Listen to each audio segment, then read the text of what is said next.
არის ფაქტორი უშვილობის დროს, განსაკუთრებით როდესაც ჩვენ გვაქვს ძიმე ხარისხის სპერმოგრამის ასე ვთქვათ მაჩვენებლები, ანუ სპერმატოგენეზის ძიმე ხარისხის დარღვევა, ხშირად ჩვენ გვაქვს ორსულობის ვერდადგომა ან ემბრიონის ვერგანვითარება. აქ მთავარი გამოსავალი წერტილი არის, რომ ზუსტად მოვახდინოთ სპერმატოზოიდის შერჩევა. ხშირად ეს ვიზუალურად ძალიან რთული არის, ემბრიოლოგი სუბიექტურად არჩევს სპერმატოზოიდს და შესაბამისად ემბრიონის განვითარებასთან გვაქვს ხშირი პრობლემა. აუცილებელი არის, როდესაც ჩვენ გვაქვს მამაკაცის ფაქტორი და მძიმე ხარისხის სპერმატოგენეზის დარღვევები, ანუ მაგალითისთვის ვიტყვით, სულ რამოდენიმე სპერმატოზოიდი შეიძლება გქონდეს აღნიშნულ კონკრეტულ მამაკაცს,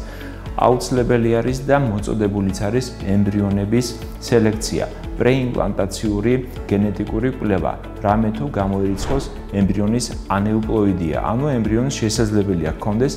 ქრომოსომების არასრული ნაკრები. ეს ემბრიონი სამწუხაროდ არის განწირული დაღუპვისათვის და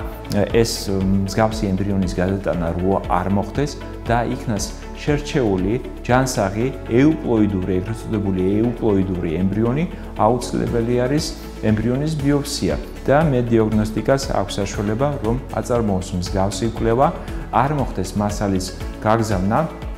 საზღვარგარეთ უცხოეთში, რაც ძალიან დიდ დროის დანახარს მოითხოვს, ფინანსურ ხარჯებთან არის დაკავშირებული და ეს შესაძლებლობა უკვე ადგილზევე